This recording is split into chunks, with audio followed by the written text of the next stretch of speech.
Hello दोस्तों, उत्तराखंड की पाठशाला में आपका स्वागत है। तो देखिए, यहाँ पर हम देख रहे थे उत्तराखंड इतिहास के अंतर्गत कुमाऊँ का चंद वंश, जहाँ पर हमने 5 भागों में सोमचंद से लेकर बाज बहादुर चंद के पूरे इतिहास को तथ्यों के हिसाब से देखा। तो देखिए दोस्तों, यहाँ पर आज मैं लेकर आया हूँ अंतिम और 6वां पार्ट, जहाँ पर हम देखेंगे राजा उद्योग चंद से लेकर महेंद्र चंद तक की पूरी कहानी को और तथ्यों को भी नोट करेंगे। तो देखिए, चलिए शुरू करते हैं। आज जो मेरे नोट्स हैं वो मेरे हैंडमेड नोट्स हैं, क्योंकि मेरे पास समय का बहुत ज़्यादा अभाव है। तो मुझे लगता है कि आपको इससे कोई दिक्कत नहीं होनी चाहिए। तो चलिए शुरू करते हैं अपने पहले शासक को, जिसका नाम है उद्योग चंद। बात करें उद्योग चंद की, तो परमार शासक फतेहपति शाह और डोटी के शासक देवपाल को एक ही युद्ध में हराने वाला शासक है उद्योग चंद, अर्थात अपनी पूर्वी और अपनी पश्चिमी सीमा के दोनों दुश्मनों को एक युद्ध में हराने वाला जो शासक है वो है उद्योग चंद। इससे पता चलता है कि इसकी सेना में बहुत दम था, इसमें बहुत विशाल इसकी सेना थी। बात करें अगर 1688 में देवपाल और परमार को हराने के बाद इसने जो संधि की, तो उसका नाम था खैरागढ़ की संधि। देखिए, खैरागढ़ की संधि इसने की थी और इस हिसाब से डोटी राज्य को इसको टैक्स देना था हर वर्ष।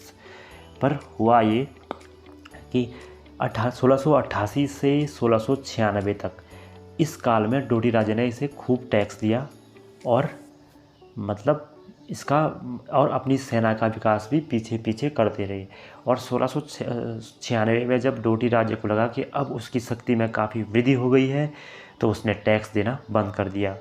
इससे गुस्सा होकर क्या हुआ, जब उन्होंने टैक्स नहीं भेजा तो उद्योग चंद ने पुनः आक्रमण किया डोटी पर। लेकिन यहाँ पर गड़बड़ हो गई। इस समय तक डोटी की शक्ति काफ़ी बढ़ चुकी थी, उसकी शक्ति में बहुत ज़्यादा वृद्धि हो चुकी थी। तो यहाँ पर उद्योग चंद को बुरी तरह से हरा दिया गया देवपाल के द्वारा, उसकी सेना को छिन्न भिन्न कर दिया गया देवपाल के द्वारा। इस युद्ध की भयावह स्थिति को देखकर, इस युद्ध में मिली सबसे बड़ी हार को देखकर हुआ क्या, उद्योग चंद एक धार्मिक राजा बन गया। मतलब उसका युद्धों से मन हट गया, राज शासन से मन हट गया, वो धर्म की ओर उसका मन चले गया। तो देखिए, इसीलिए इतिहास में इसे कहा जाता है तपस्वी राजा। तपस्वी राजा इसे इसलिए कहा जाता है क्योंकि ये बाद में बहुत ज़्यादा धार्मिक हो गया था। अब इसके द्वारा बनाए गए कुछ निर्माणों की अगर हम बात करें, तो अल्मोड़ा का त्रिपुरा सुंदरी जो मंदिर है, प्रसिद्ध मंदिर है त्रिपुरा सुंदरी मंदिर, जो अल्मोड़ा में स्थित है, उसे किसने बनाया है, तो उसे उद्योग चंद ने बनाया है। तल्ला महल, देखिए मल्ला महल नहीं, तल्ला महल। तल्ला महल की बात करें तो तल्ला महल भी उद्योग चंद ने बनाया है। रंग महल इसने एक बनवाया था, ये भी उद्योग चंद के निर्माण है। तो देखिए, त्रिपुरा सुंदरी मंदिर, तल्ला महल, रंग महल। और यहाँ पर एक और फैक्ट है, वो ये है कि हिरुदेवबा जो था इसका सेनापति था। देखिए, आगे इससे कुछ और निर्माण हो सकते हैं। वो है जब 1689 में इसने गढ़वाल और डोटी को एक साथ हराया था, तो एक लक्ष्य दीपावली का त्यौहार मनाया था 1000 दीप जलाकर अल्मोड़ा में। तो देखिए, लक्ष्य दीपावली का त्यौहार मनाया गया था डोटी विजय और गढ़वाल विजय के उपलक्ष्य में 1690 में। देखिए, सोमेश्वर महादेव, शकेश्वर महादेव और 10 का छज्जा इसी के निर्माण है। इसमें जो सबसे इम्पोर्टेंट है वो है 10 का छज्जा। 10 का छज्जा नामक जो स्थापत्य है वो इसी का निर्माण है। इसका जो राज कवि था वो मतीराम था, अर्थात मतीराम गढ़वाल में भी देखने को मिलता है, यहाँ भी देखने को मिलता है। तो इससे हमें ये पता चलता है कि मतीराम कुछ समय इसके दरबार में भी रहा था। मुग़ल लेखकों ने इस चंद को प्रतापी शासक कहा है। तो देखिए, मुग़लों के इतिहास में जो उद्योग चंद का नाम मिलता है, वहाँ पर इसे प्रतापी शासक के नाम से मतलब अंकित किया गया है, या इसे ये उपाधि दी गई है। तो देखिए, ये थे हमारे उद्योग चंद। अब देखेंगे हम ज्ञानचंद द्वितीय को। ज्ञानचंद प्रथम को हमने देखा था, जिन्हें हम कहते हैं गरुड़ ज्ञानचंद, उन्हें ही कहा जाता है सौर का विजेता। अब हम देखेंगे ज्ञानचंद द्वितीय को। ज्ञानचंद द्वितीय की बात करें तो इनका जो टाइम पीरियड है 1698 से 1708, इस समय भी इनके समकालीन थे फतेहपति शाह। देखिए, स्टार्टिंग में उद्योग चंद ने फतेहपति शाह को हराया तो था, लेकिन इसके बाद फतेहपति शाह की शक्ति भी लगातार बढ़ती गई और वो भी एक महान शासक की तरफ अग्रसर हो गए थे। इसीलिए ज्ञानचंद द्वितीय के समकालीन भी हमें देखने को मिल रहे हैं फतेहपति शाह। देखिए, 1699 में क्या हुआ, ज्ञानचंद ने गढ़वाल पर आक्रमण किया और नंदा देवी की जो स्वर्ण प्रतिमा थी उसको कुमाऊँ लेकर आया। मतलब देखिए, इसने गढ़वाल पर आक्रमण किया 1699 में, और नंदा देवी की जो स्वर्ण प्रतिमा वहाँ पर स्थापित थी उसको लेकर कुमाऊँ लेकर आया, यहाँ स्थापित की। 1703 में श्रीनगर पर इसने आक्रमण किया और यहाँ पर दुधौली का युद्ध हुआ। ज्ञानचंद और फतेहपति शाह के बीच में दुधौली का युद्ध हुआ 1703 में। ठीक है, 1704 में इसने डोटी पर आक्रमण किया अपनी पूर्वी सीमा पर, और 1705 में चांदपुर गढ़ पर आक्रमण किया, जो थी गढ़वाल राज्य की सीमा। तो इसमें जो सबसे इम्पोर्टेंट है वो है 1703 में श्रीनगर आक्रमण, जो दुधौली का युद्ध के नाम से प्रसिद्ध है। आगे देखेंगे हम कत्यूर घाटी के बद्रीनाथ मंदिर का जीर्णोद्धार जिसने कराया वो यही है ज्ञानचंद द्वितीय। कत्यूर घाटी में भी केदारनाथ बद्रीनाथ के मंदिर है, तो यहाँ पर जो बद्रीनाथ का मंदिर है उसका जो जीर्णोद्धार कराया वो कराया था ज्ञानचंद सेकेंड ने। चलिए दोस्तों आगे देखेंगे, आगे का जो शासक है वो है जगतचंद 1708 से 1720 तक। देखेंगे हम जगतचंद के बारे में। जगतचंद सर्वाधिक सोना था इस चंद के पास। अब देखिए सर्वाधिक सोना था इस चंद के पास, इसका भी एक कारण है, इसके पास सोना क्यों था। तो देखिए इसके समय रुद्रचंद के समय अकबर ने उसे 9 लखिया भूमि या जो 84 माल भूमि थी वो दान में दी थी तराई भावर की।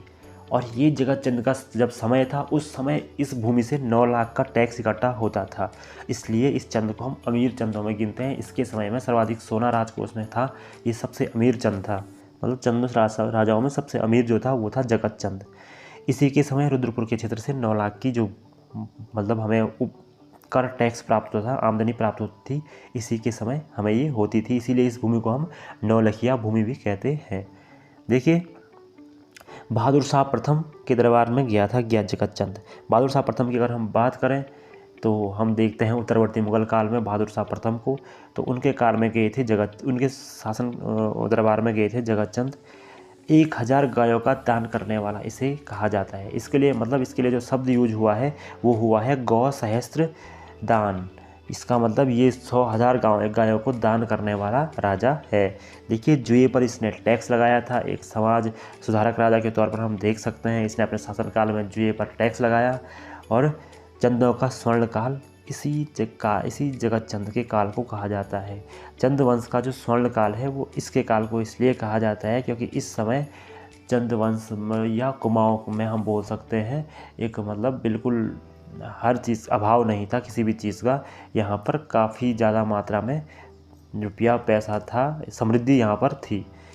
देखिए आगे देखेंगे हम अगले शासक को, जगतचंद के ही पुत्र हैं देवीचंद। लेकिन यहाँ से देवीचंद से चंदों का डाउनफॉल शुरू होता है, यहाँ से वो बिल्कुल नीचे की ओर अग्रसर हो जाते हैं। देवीचंद की बात करें 1720 से 1726 तक, तो कुमाऊं का मोहम्मद बिन तुगलक कहा जाता है देवीचंद को। अब क्यों कहा जाता है कुमाऊं का मोहम्मद बिन तुगलक, तो देखिए देवीचंद को एक ख्वाहिश थी, एक अंदर एक जुनून था कि क्या करना है कि विक्रमादित्य बनना है भारत का। अब विक्रमादित्य आपको पता होगा चक्रवर्ती सम्राटों की एक उपाधि है, भारत में 14 सम्राटों ने इस उपाधि को धारण किया है।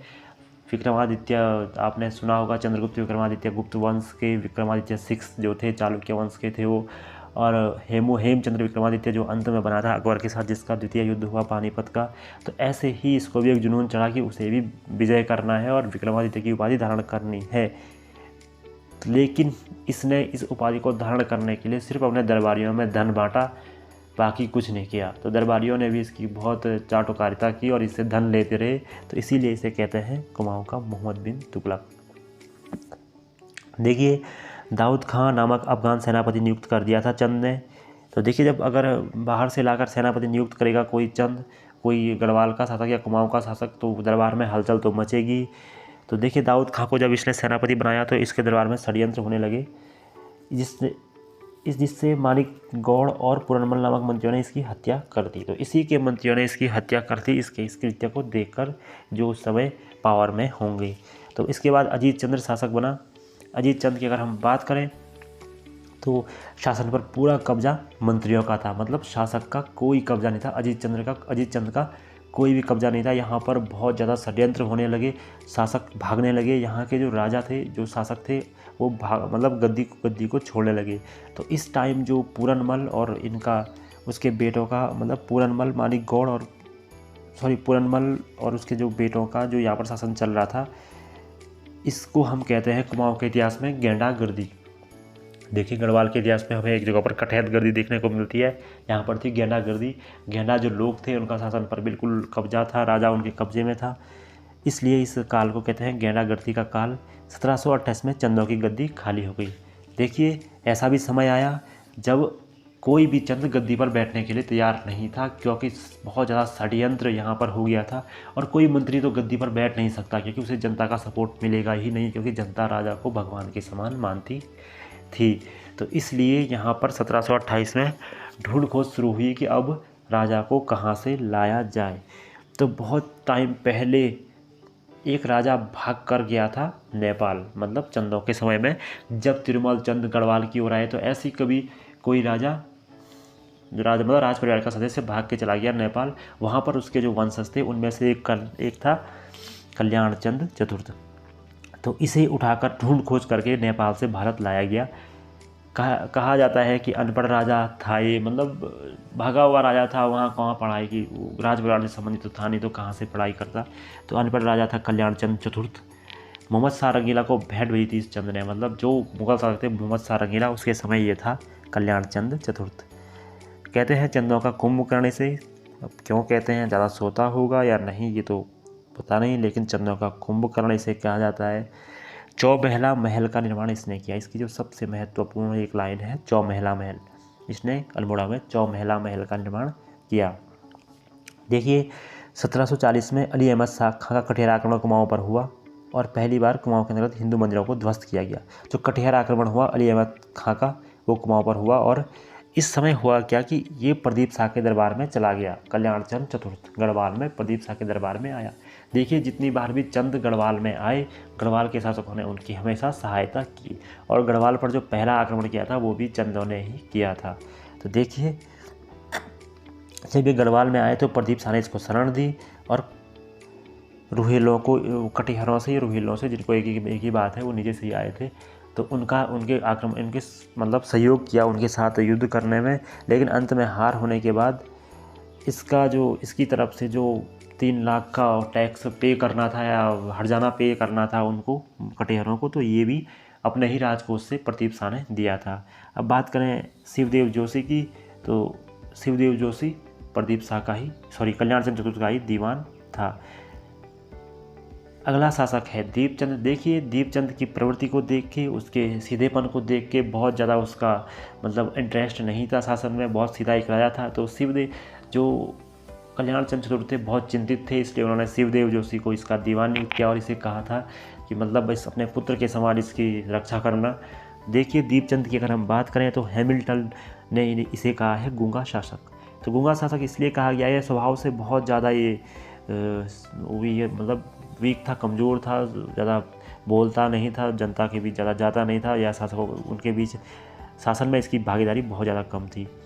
1761 में हम सभी जानते हैं पानीपत का युद्ध हुआ, तो कुमाऊं की सेना ने भी सहायता की, अहमद शाह अब्दाली की। तो अहमद शाह अब्दाली की सहायता करने में यहाँ से एक बीरबल नेगी जो गई, हरिराम और बीरबल नेगी, ये 2 गए।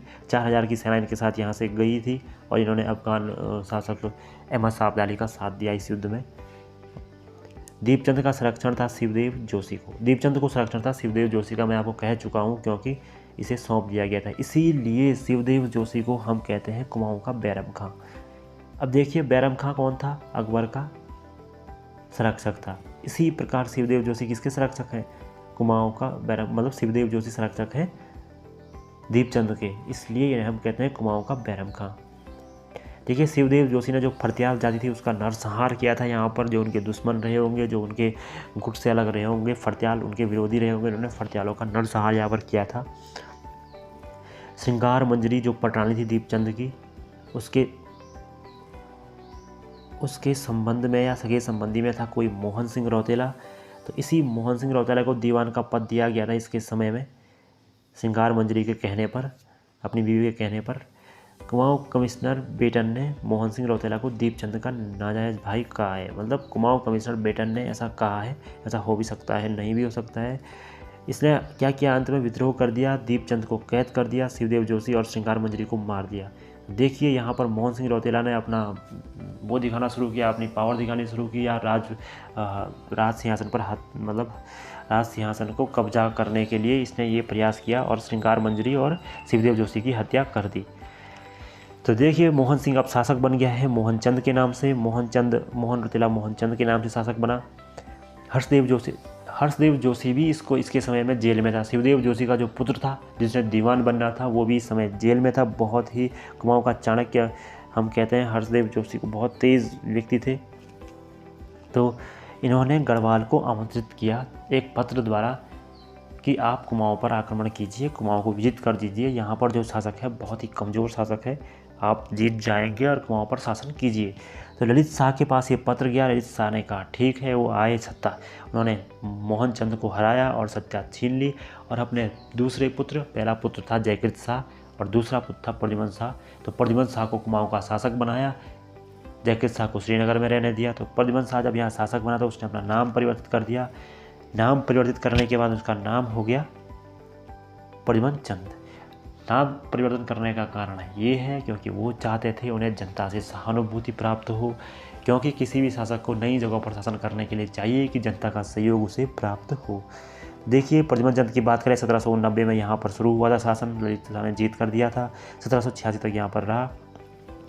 मोहन चंद ने नागा बाबाओं की फौज तैयार कर प्रद्युम्न चंद पर असफल आक्रमण भी किया था। देखिए प्रद्युम्न चंद ने श्रीनगर आ गया था।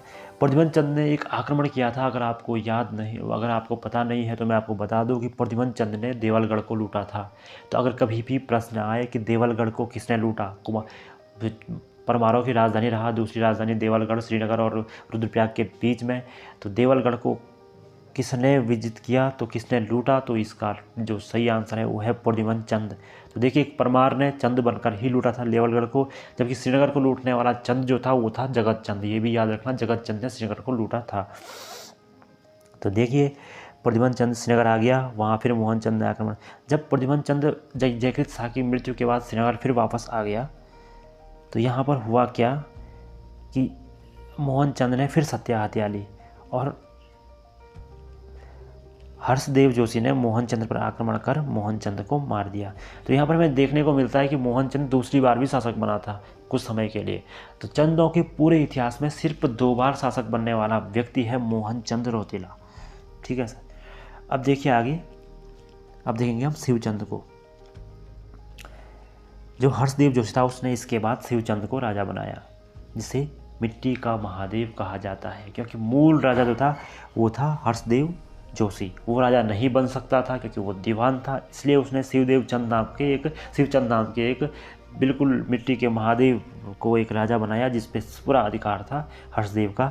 मोहनचंद के भाई लाल सिंह ने कुमाऊं पर आक्रमण किया और हर्षदेव जोशी को हराकर महेंद्र चंद को शासक नियुक्त किया। एक अन्य आदमी बीच में आया जो था रौतेला का, मोहन सिंह रौतेला का छोटा भाई लाल सिंह। उसने कुमाऊं पर आक्रमण किया, हर्षदेव जोशी को हराया और गद्दी से उतार दिया शिवचंद को और महेंद्र चंद को शासक बनाया 1788 में। देखिए अंत आ चुका है कुमाऊं का। अब हर्षदेव जोशी को लगता है कि अब तो कुछ नहीं हो सकता, अब तो राजा बनना यहाँ बहुत कठिन है। नेपाल के लोगों को उसने आक्रमण के लिए आमंत्रित किया। महेंद्र चंद था अंतिम शासक। हर्षदेव जोशी ने चंदों का सर्वनाश तय कर दिया क्योंकि उसने नेपाल के से मदद मांग ली थी। गोरखाओं को गोरखा इसी अवसर की तलाश में थे। 1790 में ठीक 1 वर्ष बाद गोरखों ने कुमाऊं पर आक्रमण कर दिया और कुमाऊं को हराकर पूर्ण रूप से विजित कर यहाँ पर शासन शुरू कर दिया। तो ये था दोस्तों चंद वंश का शासन जो खत्म हुआ महेंद्र चंद पर, शुरू हुआ था सोमचंद पर। बीच में काफ़ी प्रसिद्ध राजा हमें देखने को मिले, रुद्रचंद, उद्योगचंद, बाज बहादुर चंद, ज्ञानचंद प्रथम, ऐसे तेजस्वी राजा हमें इस राजवंश में देखने को मिले। तो ये था हमारा चंद वंश।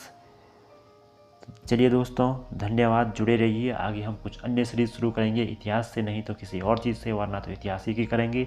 तो चलिए धन्यवाद।